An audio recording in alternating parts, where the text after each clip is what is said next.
Eliza, পর্ব সংখ্যা 20। লিখেছেন ডাইনি রোজ লাখি। ভোর হয়ে যায়। অপূর্ব বাড়ি ফিরেছে ইতিপূর্বে। ক্লান্ত শরীর নিয়ে বাড়ি ফিরে সবাই ঘুমিয়ে আছে। দরজা খুলে দেয় মনোয়ারা। নিস্তেজ শরীর নিয়ে ঘরের ভেতরে যায় সে। খাটের উপরে ধপাস করে বসে পড়ে। কি থেকে কি হয়ে গেল, মনকে কোনোভাবে শান্ত করতে পারছে না সে। ঠিক তখনই চোখ পড়ে আয়নার দিকে। চমকে ওঠে অপূর্ব। চোখ দুটো বড় হয়ে যায় তার। কালো রঙের শাড়ি পরে কেউ চুল মুছছে। চুলগুলো একপাশে করে রাখা। অপূর্ব বাঁ দিকে ঘুরতেই দেখে এলিজা। এলিজাকে দেখা মাত্র অপূর্বর সমস্ত ক্লান্তি যেন দূর হয়ে যায়। অপূর্ব পেছনে গিয়ে এলিজাকে জড়িয়ে ধরে। এলিজা আচমকায় জড়িয়ে ধরাতে হকচকে ওঠে। অপূর্ব বলল, আমার মহারানী আমাকে না জানিয়ে চলে এসেছে যে আমাকে আবার অবাক করার জন্যে। এলিজা মৃদু হেসে বলল, কখনো কখনো হঠাৎ করে এসে মানুষকে অবাক করতে হয়। অপূর্ব বলল, ম্যাডাম, আপনার মধ্যে জাদু আছে। আমি আপনাকে দেখলে পৃথিবীর সমস্ত ক্লান্তি ভুলে যাই। এলিজা শুধু মৃদু হাসলো। আপনাকে খুব মনে পড়ছিল। কতদিন ধরে আপনার বুকে মাথা রেখে ঘুমাই না। ভালো লাগছিল না তাই চলে আসলাম। আপনাকে ছাড়া আমার একাকী লাগছিল। আজকে আপনি না আসলেও আপনাকে আমি গিয়ে নিয়ে আসতাম। এলিজা হঠাৎ উল্টো দিকে মুখ ঘুরিয়ে নেয়। কোনো ভাবনা গ্রাস করছে তাকে। অপূর্ব আগ্রহ নিয়ে জিজ্ঞাসা করলো, কি হয়েছে, কি ভাবছো? উল্টো দিকে ফিরেই বলল এলিজা, শ্রাবণের কথা ভাবছি। আমি রাতেই ফিরেছি। একবারও শ্রাবণের ঘরেও গিয়েছিলাম, আমার সাথে কথা বলেনি। কিন্তু কিন্তু কি? এলিজা বলল, শ্রাবণের সমস্ত জিনিসপত্র গুছিয়ে নিয়েছে। যেখানে যা ছিল সব ব্রিফকেসে ভরে রেখেছে। হয়তো চলে যাবে। আপনি একবার ওর সাথে কথা বললেন না? অপূর্ব এলিজার দু সিনার সাথে মৃদু করে শব্দ করে হাসলো। এসব নিয়ে তুমি চিন্তা করো না, আমি কথা বলে নিব। তুমি আজ আমার জন্য রান্না করবে। কতদিন তোমার হাতে রান্না খায় না। এলিজা ভেজা দড়িতে নেড়ে দিতে বলল, এখনই রান্না বসাচ্ছি, ততক্ষণে আপনি গোসল করে আসেন। সারা রাত বাহিরে ছিলেন। অপূর্ব শ্রাবণের ঘরের বাইরে দাঁড়িয়ে আছে। ভেতরে যা কিনা ভাবছে। কি জবাব দিবে ইতস্ত বোধ করে দরজায় কড়া নাড়ে। শ্রাবণ খট করে দরজা খুলে অপূর্ব ভেতরে যায়। তিনটা ব্রিফকেস করা।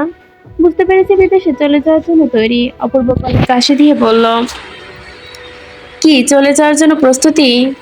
অপূর্ব মনে মনে খুশিও। যদি বিদেশে গিয়ে নিজেকে গুছিয়ে নিতে পারে তবে শ্রাবণের জন্যই ভালো। শ্রাবণের স্বাভাবিক ভাবেই উত্তর দিল অপূর্বকে, হ্যাঁ চলে যাচ্ছি। কারোর সাথে কথা বলার ইচ্ছা নেই, তুই আসতে পারিস।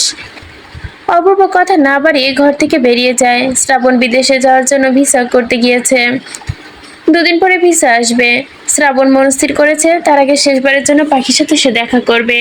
যদিও সে আর তার কেউ না, তার ওপর তার কোনো অধিকার নেই। সে এখন অন্যের অর্ধাঙ্গিনী। ভাবছে শ্রাবণ, তবু কষ্ট হচ্ছে। কিন্তু কষ্ট হলেও সেটাই বাস্তব, মেনে নিতে হবে বাস্তবতাকে। আজকে একবার তিলকনগর যাব। দূর থেকে পাখিকে এক নজর দেখে আসবো। ওর সাথে কাটানো দিনগুলোর কথা ভাবতেই বুকের ভেতর ধুকপুকনি যেন বেড়ে যায় শ্রাবণের। মনের অজান্তে চোখে পানি চলে আসে। শ্রাবণ তিলকনগরের উদ্দেশ্যে বের হচ্ছে। ঠিক তখনই দেখলো এলিজা এক হাতে মেডিকেল রিপোর্ট নিয়ে। হয়তো মেডিকেলেই যাচ্ছে। আমি কোনো প্রশ্ন করলাম না। যার ইচ্ছা যা করুক। শ্রাবণ বেরিয়ে পড়ে। গাড়ি মাঝপথে থমকে হাঁটা শুরু করে। যতই হাঁটা রাস্তা এগোচ্ছে না, বুকের ভেতর কম্পনটা যেন বেড়ে যাচ্ছে। পাখির কোথায় বিয়ে হয়েছে সেটাও অজানা, তবে মামের কাছ থেকে জেনে নেওয়া যাবে। যদি একটাবার পাখি বলে, আমাকে নিয়ে যাও, আমি নিয়ে আসবো। যদি আমাকে মিরাক্কেল হতো, তবে যে আমার থেকে প্রিয় মানুষটি ফিরে পেতাম, সেটি আমি কখনো ভুলতে পারতাম না। এসব ভাবতে ভাবতে শ্রাবণ হেঁটে কিছু দূর যেতেই রাস্তায় দেখা মিলে রাশেদের সাথে। রাশেদ ভুরু কুঁচকে দেয়। এই সেই রাশেদ যার সাথে পাখির বিয়ে হয়েছে। ইচ্ছে করছে কি পুঁতে ফেলি। শ্রাবণ আর রাশেদকে উদ্দেশ্য করে কিছু বলতে চাইল না। রাশেদই বলল, আরে শ্রাবণ ভাই না আপনি এখানে? আপনার খুব ভালো গান করেন তাই না? আপনার গান শুনছি আমি। আমি তো আপনার একরকম ভক্তই বলার পারেন। শ্রাবণ অবাক হয়। রাশেদের বয়স একটু বেশি, তার উপর নিরক্ষর। পাখি এরকম একজনকে বিয়ে করেছে ভাবতে শ্রাবণ মৃদু হেসে আমতা আমতা করে বলল, ধন্যবাদ। কোথায় যাচ্ছেন? ভাবি কোথায়? রাশেদ মৃদু হেসে বলল, আমি তো বিয়া করি নাই ভাই, কারণ আমি একজনকে ভালোবাসা বিয়া করছি, পরে বাচ্চা প্রসবের সময় মারা যায়, তারপর আর দ্বিতীয় বিয়া করি নাই আমি। শ্রাবণ অবাক হয়ে যায়, কি বলছে রাশেদ এসব? বিয়ে তো সেদিন সেই করলো। শ্রাবণ রাশেদের দুই সিনাতে হাত দিয়ে কিছুটা তটস্থ বলল, আপনি তো পাখির সাথে বিয়ে হয়েছিল সেদিন। সেদিনই তো বিয়ে হয়েছে। রাশেদ মৃদু হেসে বলল, আরে ভাই, ওইটা তো একটা নাটকের বিয়া ছিল, আর তার জন্য আমারে বড় জামাই অপূর্ব স্যার মোটা অঙ্কের টাকাও দিছিল। শ্রাবণ রাশেদের কাঁধ থেকে হাতটা সরিয়ে দু কদম পিছিয়েছে, শীর্ণ স্বরে বলে, কি বলছে এসব? কি শুনছি আমি? তবে ওই দিন পাখির বিয়ে হয়নি, আমি পাখিকে ভুল বুঝেছি। তবে সবাই মিলে আমার সাথে এই মিথ্যা নাটকটা করেছিল কেন? কি হয়েছে সেই দিন? কেন করলো তারা আমার সাথে এমন? কেন? শ্রাবণ অপেক্ষা না করে উল্টো দিকে দৌড়াচ্ছে, চোখে তার অঝরে পানি ঝরছে, চিন্তায় মাথা ফেটে যাচ্ছে তার। অপূর্বকে আমায় জিজ্ঞেস করতে হবে কি লুকিয়ে রেখেছে ওরা। শ্রাবণ দৌড়াতে দৌড়াতে গাড়ির কাছে চলে যায়, কিছুক্ষণের মধ্যেই পৌঁছে যায় চৌধুরী বাড়িতে। খুব অস্থির শ্রাবণ, কি করবে না করবে বুঝতে পারছে না। দ্রুত পায়ে হেঁটে অপূর্বর ঘরে যায়। অপূর্ব ডিউটিতে যাওয়ার জন্য তৈরি হচ্ছে। শ্রাবণ তৎক্ষণাৎ কর্কশ মেজাজে তাকে বলল, পাখি কোথায়? অপূর্ব থমকে যায়। শ্রাবণকে এড়িয়ে যেতে চাইলেও পাখি কোথায়? অপূর্ব কিছু বলে না। ওয়াকিটকিটা হাতে নিতেই বের হয়। শ্রাবণ বাধা দিয়ে বলল, দাঁড়া, সত্যিটা বল। কেন সেদিন বিয়ের নাটক করলি? কিসের জন্য রাশেদকে মোটা অঙ্কের টাকা দিলি? কেন আমাকে এভাবে পোড়ালি? কি দোষ ছিল আমার? সব বল। অপূর্ব উত্তেজিত হয়ে হাত থেকে অকিটকিটা বিছানার উপর ফেলে দেয়। শ্রাবণ অপূর্বর উত্তরের অপেক্ষায় থাকতে না পেরে অপূর্বর পা ধরে বসে ফেলে। ভেজা কণ্ঠে বলতে শুরু করলো, বল না ভাই, তুই তো আমার বড় ভাই, বড় হয়ে কিভাবে আমার কষ্ট সহ্য করিস? একবার সত্যিটা বল। অপূর্ব কিছুক্ষণ থ মেরে থেকে কর্কশ মেজাজে বলল, সত্যিটা জানতে চাস? সত্যিটা জানতে চাস? চল আমার সাথে, চল। শ্রাবণ অবাক হয়ে যায়, কোথায় নিয়ে যাচ্ছে অপূর্ব? কোথায় পাখি? শ্রাবণের ভেতর যেন চলে যাচ্ছে। অপূর্ব শ্রাবণকে গাড়িতে বসিয়ে নিজে ড্রাইভিং করতে থাকে। শ্রাবণ কোনো প্রশ্ন করলো না, শুধু ভেতরে ভেতরে একটু চলছে তার। বেশ কিছুক্ষণ পর গাড়ি এসে থামলো ঢাকা পিজি হাসপাতালের সামনে। শ্রাবণ থমকে যায়, শরীর থেকে সমস্ত শক্তি নিমিষেই শেষ হয়ে যায়। অপূর্ব শ্রাবণের ডান হাতটা ধরে নিয়ে যায় ভেতরে। শ্রাবণের শরীর ধীরে ধীরে অবশ হয়ে যাচ্ছে। সেখানে সব আইসিইউ। সেখানে এসে থমারে। অপূর্ব শ্রাবণকে একটা আইসিইউ রুমের ভেতরে নিয়ে যায়, অচিরে ছেড়ে যায়। শ্রাবণ কাঁপা কণ্ঠে শুধু বলল,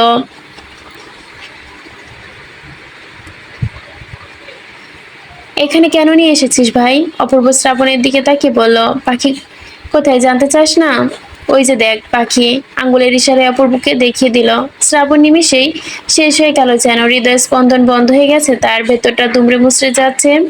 আইসিইউ দরজায় থাকা ছোট গ্লাস দিয়ে পরখ করলো সে। পাখি শুয়ে আছে, নাকি অক্সিজেন? শ্রাবণের কথা বলা সব কিছু যেন আটকে গেছে। এ কি দেখছি আমি? একটু ভালো করে দেখার চেষ্টা করলেই দেখা যায় এলিজা পাখির কাছে বসে আছে। তার মানে মেডিকেল রিপোর্টটা নিয়ে এলিজা এখানে আসছিল। শ্রাবণ এক কদম দু কদম করতে করতে পেছনের দলের সাথে ধাক্কা খেয়ে নিস্তেজ হয়ে দেওয়াল ঘেঁষে বসে পড়ে। কথা বলার শক্তি নেই, তবুও কাঁপা কণ্ঠে বলে, কি হয়েছে আমার পাখির? অপূর্ব এদিক ওদিক পায়চারি করতে থাকলো। পাখির ব্রেন টিউমার। শ্রাবণের মাথার ওপর যেন সমুদ্রটা আছড়ে পড়লো। গোটা পৃথিবীর সমস্ত ভার এসে বহন করলো যেন তার শরীরে। নিমিষে শ্বাস নিতে পারল না সে। সকাল থেকে নামাজে বসে কাচ্ছে জয়তুন। ফজরের নামাজ শেষ করে ওঠেনি। সন্তান না থাকায় পাখি আর এলিজাকে নিজের সন্তানের মতো আগলে রেখেছে, ভালোবেসেছে। পাখি খুব ছোট্ট, 9 বছর বয়স থেকে হঠাৎ হঠাৎ অজ্ঞান হয়ে যেত। ভাবতে এটা হয়তো সাধারণ কোনো সমস্যা, ধীরে ধীরে সমস্যা মারাত্মক হলো। একসময় ডাক্তার দেখালে জানা যায় তার ব্রেন টিউমার। অপারেশন করালে বেঁচে থাকার সম্ভাবনা বেশি। না বেঁচে থাকার সম্ভাবনা বেশি, কারণ তখন ডক্টর সবেমাত্র বাসা বেঁধেছিল, কিন্তু টাকার অভাবে তখন করাতে পারেনি। জয়তুন ছেড়ে কাঁদছে। রমজান ভেজা কণ্ঠে বলল, কাইদো না, দোয়া করো, আল্লাহ আমগো বাড়ির মারে ঠিক সুস্থ করব। ওর কাছে যে এলিজা আছে, এত চিন্তা করো না। শ্রাবণ মেঝেতে বসে পড়ে। পাখির কাছে যাওয়ার শক্তি নেই তার, ভেতরটা জ্বলে পড়ে যাচ্ছে। নিঃশ্বাস নিতে কষ্ট হচ্ছে। পুরো হাসপাতাল নিস্তব্ধ। অপূর্ব পাশের সিটে বসে আছে। শ্রাবণ কান্নাজড়িত কণ্ঠে বলল, কি হয়েছে? বিয়ে নাটক সত্যিটা লুকিয়ে রাখা, এসব কেন করেছিলি তোরা, কেন?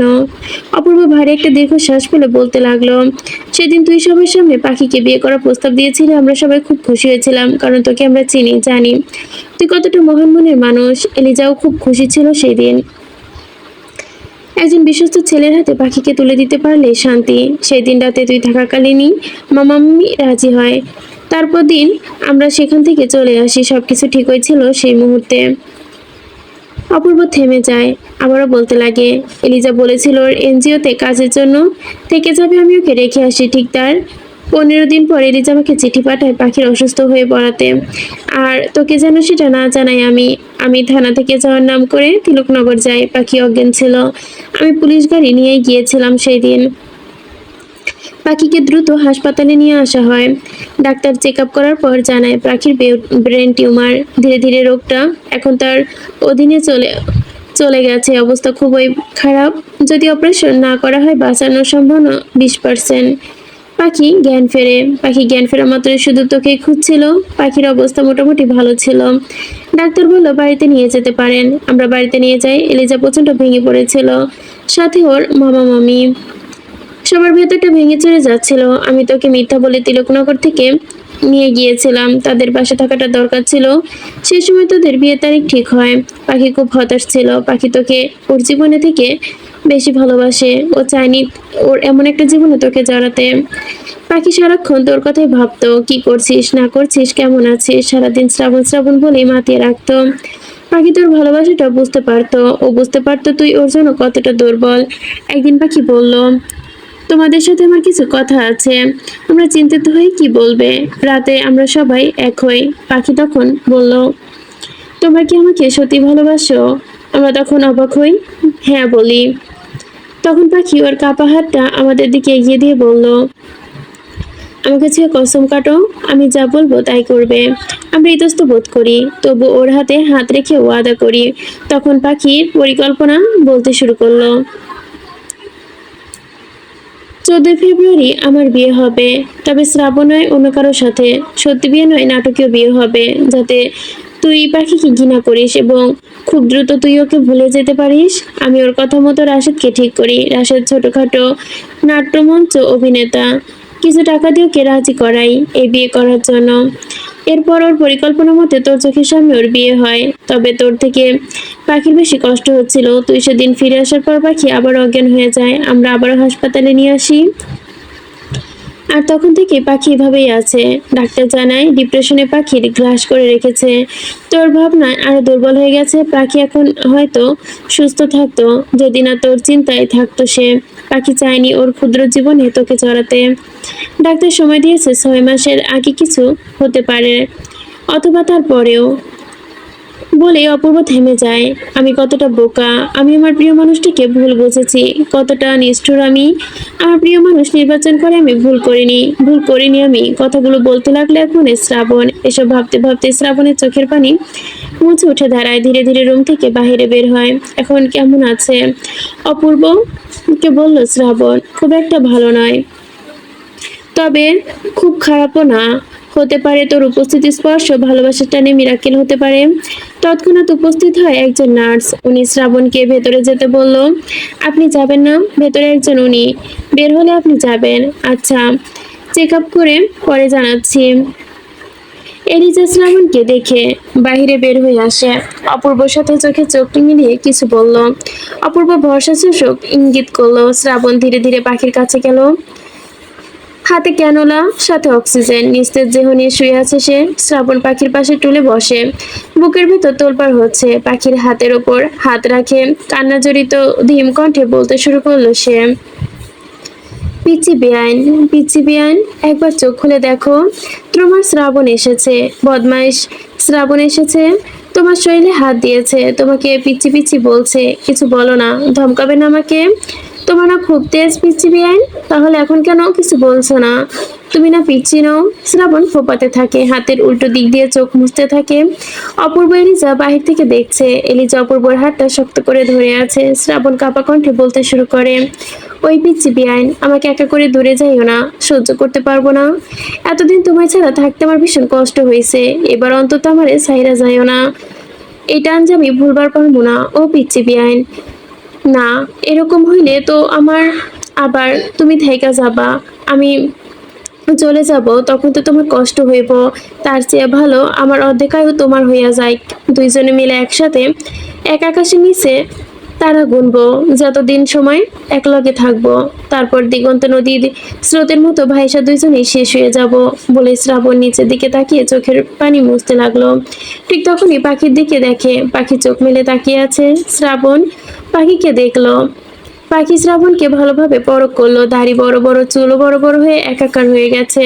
হয়তো নিজের যত্ন নিতে ভুলে গেছে। সেই সুদর্শন যুবক শ্রাবণ কত পাল্টে গেছে ভাবতে পাখি হু হু করে কান্না করতে ইচ্ছে করলো। শ্রাবণ বলল, আমি চলে এসেছি, আমি সব জেনে গেছি, এখন দেখবো ধীরে ধীরে কেমনে আমারে দূরে করো। নার্স শ্রাবণকে তাড়া দেয়। অনেকক্ষণ হয় বেরিয়ে এসেছেন। শ্রাবণ চোখ মুখ মুছে পাখি শ্রাবণে যাওয়ার অপলক দেখে। নার্স পাখির পালস পর্যবেক্ষণ করে দেখে আগে থেকে অনেকটা দ্রুত চলছে। নার্স কিছুটা অবাক হয়, ভালোবাসার ক্ষমতা অনেক, অসুস্থ মানুষটাকেও খুব সহজে সুস্থ করে দিতে পারে। শ্রাবণ অনেকক্ষণ নিস্তব্ধ থাকে বসে। অপূর্ব দাঁড়িয়ে আছে। এলিজা শ্রাবণের কিছুটা দূরে আছে। শ্রাবণ ভারী একটা দীর্ঘশ্বাস ফেলে বলল, আমি পাখিকে বিয়ে করতে চাই। জাহাঙ্গীর ভোরবেলা বেরিয়েছে, তারপর থেকে আর খবর নেই। তার হাবভাব সাধারণ নয়, আজকাল ভীষণ উদাস থাকে। কোনো না কোনো ভাবনা তাকে গ্রাস করেছে, তবে তা অজানা। মনোয়ারা রান্না করছে, মঞ্জুরা বাড়িতে নেই। সবকিছু গুলিয়ে যাচ্ছে। সব ভাবতে ভাবতে জয়া বলল, আমাদের একবার নিয়ে যাওয়া দরকার হাসপাতালে পাখিকে দেখতে। বলেছিলাম না, পাখি অন্যরকম, অন্য কাউকে বিয়ে করতে পারে না। নিশ্চয়ই কোনো গরমিল আছে। এখন আমার কথাটা সত্যি হলো তো? মমতাজ কিছু বলো না, মুখ কুচকে অন্যদিকে ফেললো। চারদিকে যা হচ্ছে তার কোনো সূত্র পেয়ে হারিয়ে ফেলছে। সেদিক থেকে সূর্যকে বিশ্বাস করতে পারছে না অপূর্ব। সিভিল পোশাকে অফিসার লাগিয়ে রেখেছে তার পিছে, যদিও তারা আমার ঠিক করা কনস্টেবল। সূর্যকে 24 ঘন্টা নজরদারির মধ্যে রাখা হয়েছে, তবে তারা কোনো তথ্য দিল না যাতে কি সূর্যকে সন্দেহ করব। তবে কে আছে এর পেছনে? এসব ভাবতে ভাবতে অপূর্ব কাঁধে হাত রাখে শ্রাবণ শান্ত স্বরে বলল, কি ভাবছো? কোনো সমস্যা? অপূর্ব নাসূচক মাথা নাড়ে। সূর্যের কথা কাউকে বলা যাবে না, অথচ চিন্তা করবে অপূর্ব। মৃদু হেসে বলল, তুই কি সত্যি পাখিকে বিয়ে করতে চাস? শ্রাবণ অমিত হাসলো। আমি পাখিকে হারাতে চাই না। যখন ভেবেছি পাখি অন্যের হয়ে গেছে, তখন শুধু ভাবতাম এমন কোনো মিরাক্কেল হয়ে যাক যাতে পাখি ফিরে আসে। সে আমার পাখিকে ফিরে পেয়েছি, আর হারাতে চাই না। ওর 6 মাস ক্ষুদ্র জীবনেও আমি 60 বছর দেখতে পাচ্ছি। আমি ওর 6 মাসের ভালোবাসা নিয়ে বেঁচে থাকবো। তবে প্রতি মুহূর্তে আমি আল্লাহর কাছে প্রার্থনা করি যাতে আমার অর্ধেক আয়ু তার হয়ে যায়। অপূর্ব শ্রাবণের কাঁধে হাত রেখে মৃদু হেসে বলল, তোর মতো জীবন সঙ্গিনী প্রতিটা মেয়ের জীবনে আসুক এবং শেষ অবধি থেকে যাক। ভাই হিসাবে আমি তোকে নিয়ে গর্ববোধ করি।